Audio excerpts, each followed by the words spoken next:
Your car guy here. Today we're working on the 1997 BMW E36 M3. Today we are doing new brake lines on the front. We're going to go with a Stop Tech stainless steel line, mainly because these ones are starting to get some cracking in the outside rubber.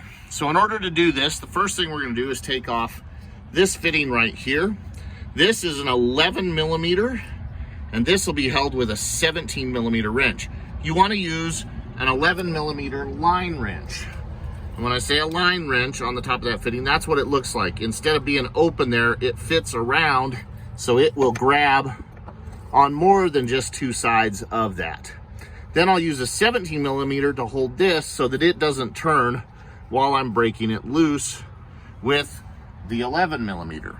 So you'll take your 17 millimeter, lock it on while you break that loose. So, and by doing it with the two wrenches offset like that, I was able to just use grip strength to break that loose. Once that's loose, I'll now use an open end 11 millimeter because it's a lot easier to just get it in. The reason I use the line wrench is these fittings can be soft. They're not a hardened grade 8 bolt, and so a regular wrench can round them off if they're very tight. But we'll simply undo this line. Now we're going to put a pan under here to catch the brake fluid as it leaks out. Be good. All right. So once we have this line loose, this will just pull right out the bottom. Now to finish detaching it, you're going to slide it out of the bracket that it's in right here. And it just slides in from the side. So you can just wiggle it back and forth where it attaches to the strut, and it'll slide out. There we go. All right. Once this is detached from there, now we're going to take a 14 millimeter wrench and we're going to detach it from the brake caliper. Take the 14 millimeter wrench and we'll break this loose. And now we can just turn the entire line to unscrew it and pull it out. All right, we unscrewed our old line. And now we've screwed our new line in, used a 14 millimeter wrench to tighten it up. We're gonna run the rubber grommet into the bracket on the strut.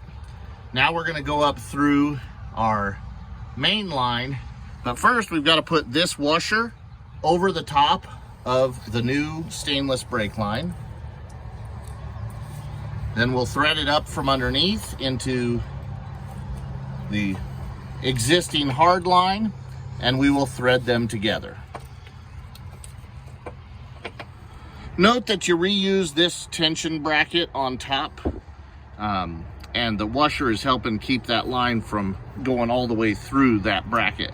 Now we'll simply tighten up our lines and bleed the brakes. Before we go to tighten up, we want to make sure that our brake line is not rubbing against the inside of the frame there. So this is in good position. We'll use a 14 millimeter to hold the lower one in place while we tighten the top one with the 11 millimeter to lock it down into place. All right, our new brake lines are installed. Next, we're gonna bleed the brakes. We'll clean up everything up, but in order to bleed the brakes, we're gonna open our brake bleeders here and we'll do our bleeding. But we're gonna open the hood. We're gonna fill our reservoir with brake fluid, and then we'll begin bleeding. Hold on. The brake bleeder screw is a 7 millimeter. You can get the box end on it just to break it loose. That'll allow you to be able to work the bleeder now. Okay, to bleed the brakes, I'm gonna put a little extension hose on. This way I'm not gonna make a mess. I can run that right down into my pan. And the first thing I'm gonna do is I'm gonna pump the brakes up all the way, pumping the pedal several times. And this is really a two-person job unless you have a one-man bleeder kit, a vacuum bleeder or something like that, but I'm gonna show you how to do it with two people. So I'll have them pump the brakes up until they're good and hard. So go ahead and pump them up till they're good and hard. I don't know how hard they'll get with all the air that's in the line.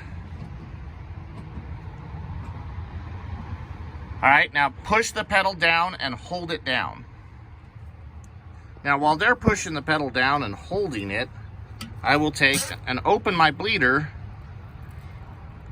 with them still holding it and close it. And see all that air that burst out into there? That's what we're looking for. All right, do it again. let up. Whenever you want them to let up, make sure the bleeder is closed. All right, push down and hold it.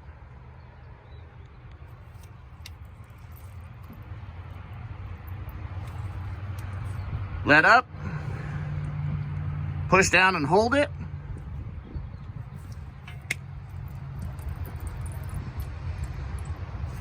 Let up. You'll see that bit of air that we're getting out each time. Push down and hold it.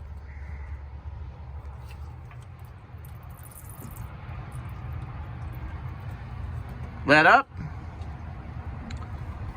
Push down and hold it.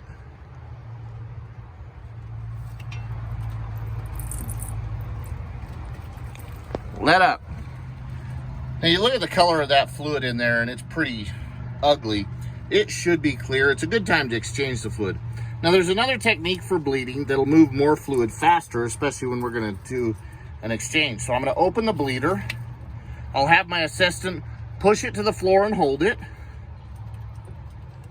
And then I'll close my bleeder. Then let up. Now I'll open it again, push it to the floor and hold it. And we do this until we don't see any more air. I'll close the bleeder, let up.